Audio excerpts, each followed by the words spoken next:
Ah, mais j'ai pas de problème. Mais 5 ans de plus encore, ça s'expose. Voilà. Ok, à présent, nous irons en fond. Nos vies sous nos vies, on les babi comme temps de Dieu, TV, ton point et auto, nous minebi.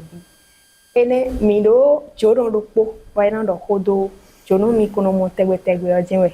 Et dans do hodo, o lamena no grandisi, akpahwe, me kodo hwe, kande wo, ton lei, bo le do djedji, dans do hodeji. Do mi kono mondo egbe yo, mele sono su debu, chobono enondo ejai, lewe o. Et ça et soupo nduru mi ton leg blame o gege ton de et na ti menu mi zande di no e me do ko kande o na du bola mena no ganjini me do ko kande o jeji na du bola mena no ganjini o et na ti menu mi zande di bo mi na du to monsieur Zinvo eto mi si me nu to me ro quick po mi we kan ihwe lo me ti le do we do ko kande o e tele we nkado na du etele mankanando na donandua bonu la metina no kanji ene ndoko kande o conflant we den we ya we voilà au siècle d'année siècle pour 100 ans ouais bon mi rodo we mi na do pera kuno bon mi mo ene vovo mi ga mo ene o ai ka mi ton so do mi je mi le so mo Wellington pombo do so nyina do ko ene dion wi mi lo mo ko le fe dion a ko ene do fe di so we kan do ko ene dia dia ji ande do émission lo do a de fi dion an ze mi yen kekede me bona je biblioji be mo ta gwa ra ne ko lo ko ko ko gbe ya bo ti ti o ja ga de ne ado ko ene o aruna jo nguo to ko medo mi wa zo ka be che padan bora mama te akada timbo dan dia na bo ko gi ma ko pete ai ene so di me na bo ko wi so puru ta ki bo ko mo yi ene so di me a nguo to ko me do arungo to ko me che ko ro fine ki bu ro fine ti ma ti garment on fine ben le bi na ya so lo be no ti ba fun wara ni gudo so ame no je hemorrhoid no wa le o kan ko ne me agbaza so ro 4 e ko ngo bi be de we bo ho le na ten pon bona ne ko ya kan ne we vitamine D vitamine C vitamine B12 magnésium calcium zinc sélénium sont les timbo nous étant son tité ya bon et non j'ai quelque danji moi là on sort gandi ame et à sort téléphone man pan moi le maman le fait son maro ko ya pe si ko we nten kan du mo na tité et donc de be mo tité ya no alo mo gbo tité yo kan fla maman na ko nu e ko no je so ra ta kwado ji ati to du mo adu e wo ruto yo an to bon we khadile vitamine C ne dion assez je vous indique do vitamine C à mon men diabétique on noir assez clé di boze pamplemousse ni bo fion do po boze baobab miton boko bi do po bonu vitamine C nya ko mone e si en café banu ana kwete ga yibo na mo campé ama bon agbaza to le na poto ena poto ena khwisi bon adosoni zo tafa comme alors melo ton pour quand flan était l'accident dion et a d'autres problèmes de mener de ya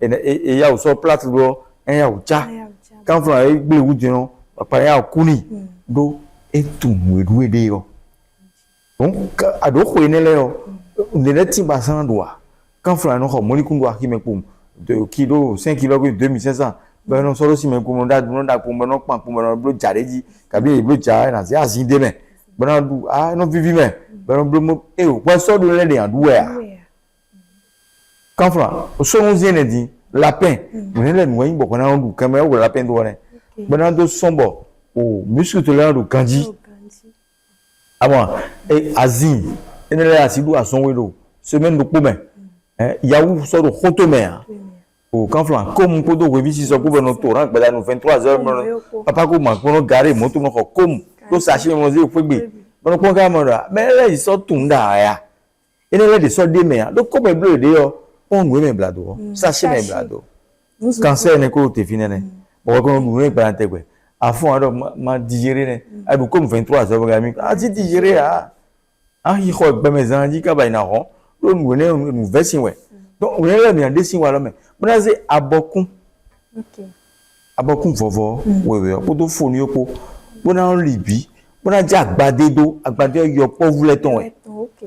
Yo po vu quand flan agbade ba fi mais na agbade ba fi on ko e ka mo a chokun e va hi mais na wi fran gbade e ne E ro gbade o me bi kuno mais bi no du gbade yo mi de mi ka du bo su asuo anjodon yo po vu le ben na du ana ba bi kan ayi me ko ado 50 ans les na to gbazan to bon lanjiro yo e ma so so lan o ana ri lan o à moi donc bala luto yo e photo kan ten we me asi esi da manu edi ma ma blo kusi pere de me photo ya na ko kusi ko sa mi po vi ko na de me ba ti an to po gi pe vi de po ayi de voron esi blo salade ane di carotte ayo masa ayo tote ko vi ko kabi ko vi pa vi ne di na blo mana jo mana blo de me ma dun to klem mana mlan bada no si le no fo no si koko mo ale mo blo et font à fond tegbe yo il y a tek mo buka bika mo buka do ko yene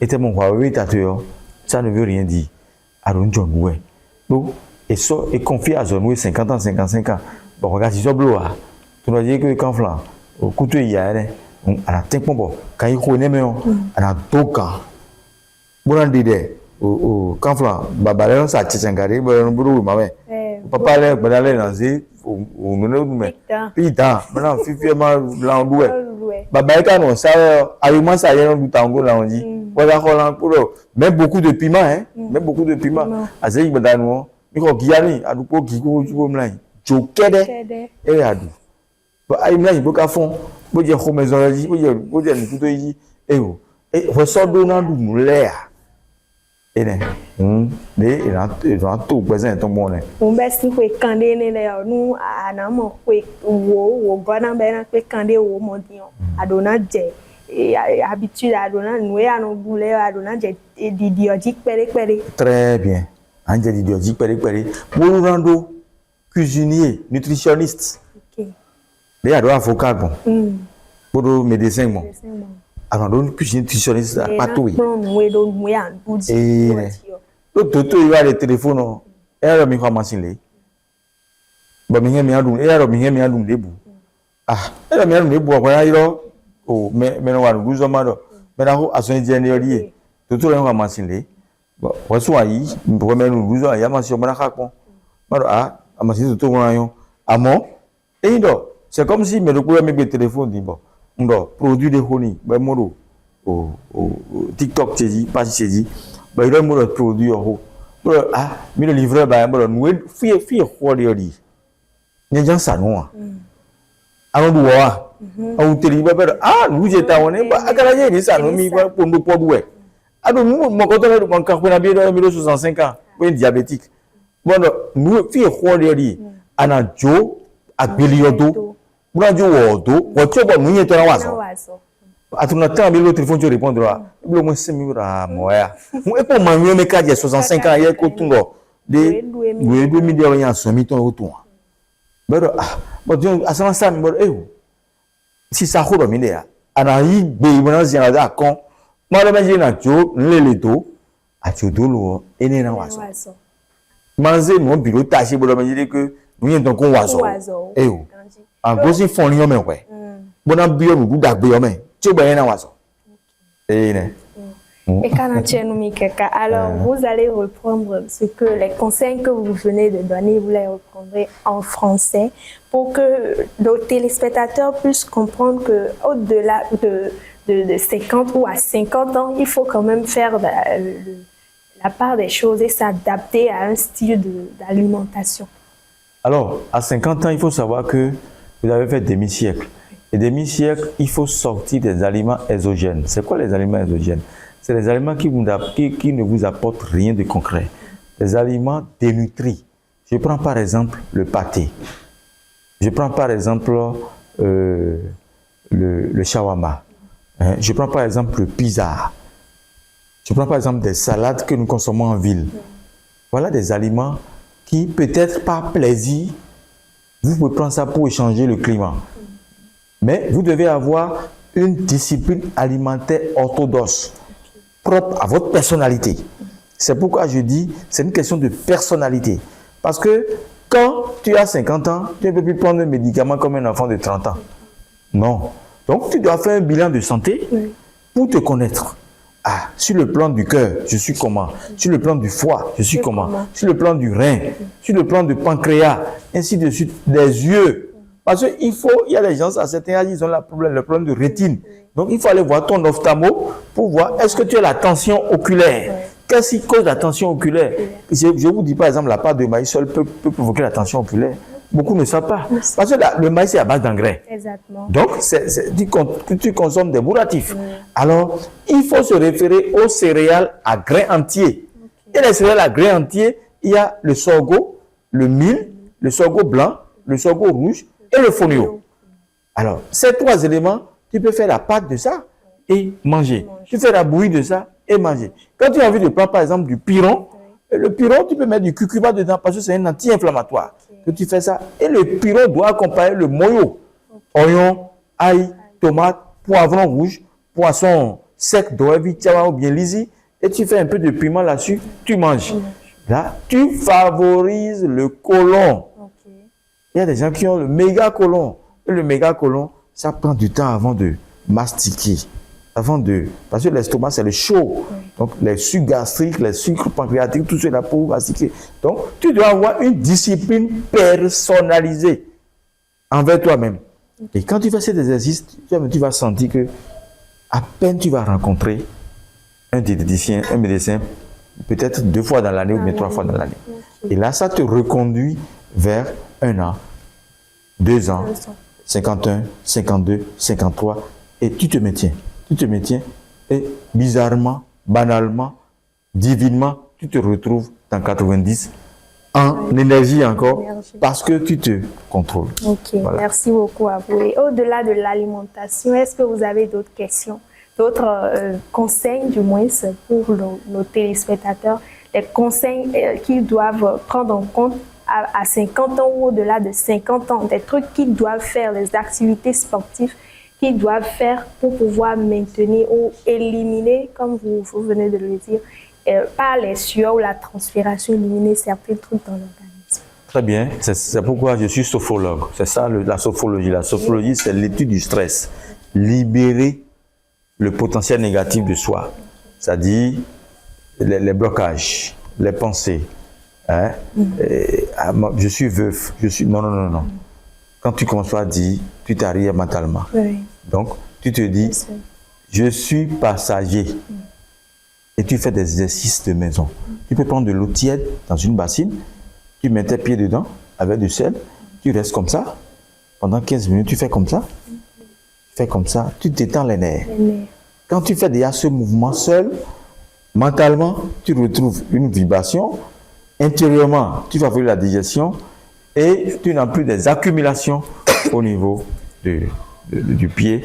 Et quand tu finis cet exercice, tu vas dormir. Le lendemain, tu te lèves comme un petit bébé qui est prêt à s'annoncer dans la journée.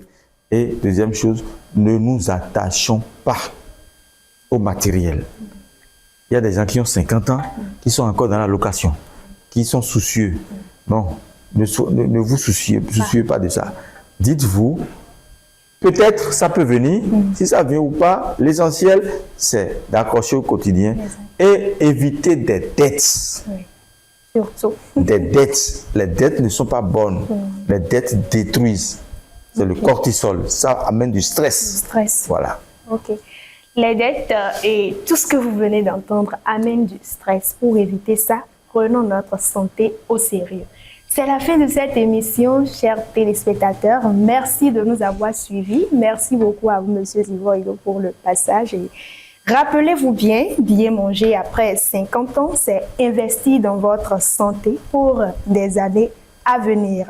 À la prochaine pour d'autres émissions de 100% santé, parce que chaque bouchée transforme votre santé. Merci à toutes.